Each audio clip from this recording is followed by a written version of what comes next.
L'Allemagne a beaucoup accueilli, la France a été pitoyable. Voilà. Donc, patrie des droits de l'homme, oui, dans les discours, non dans les faits. Je pense qu'en matière d'immigration, il y a deux niveaux de réflexion. Il y a effectivement les chiffres, il y a effectivement les statistiques. Et en même temps, il y a le système des représentations, c'est-à-dire ce que nous avons dans nos têtes.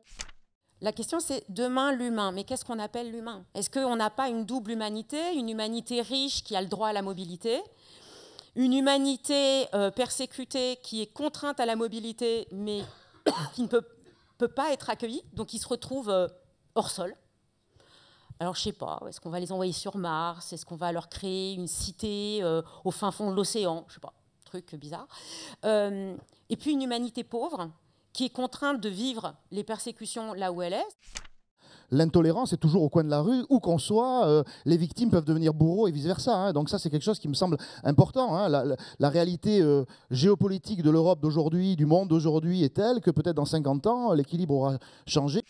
L'objectif, c'est du contrôle aux frontières et on veut faire du retour en masse. Hein. Donc Frontex, bientôt, ça va devenir la plus grande agence de voyage du monde, spécifiquement retour et refoulement. Le refoulement est interdit par toutes les conventions de protection des droits de l'homme.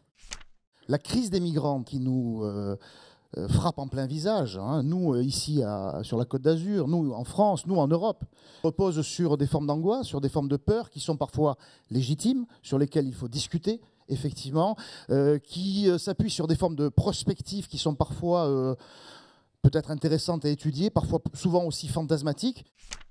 En 2015, on aurait très bien pu ne pas avoir de crise des réfugiés ou des migrants, comme on l'a appelé.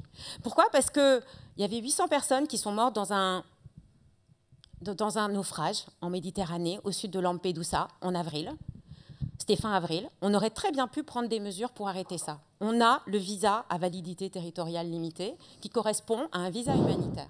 Aujourd'hui, aucun État européen ne veut l'utiliser.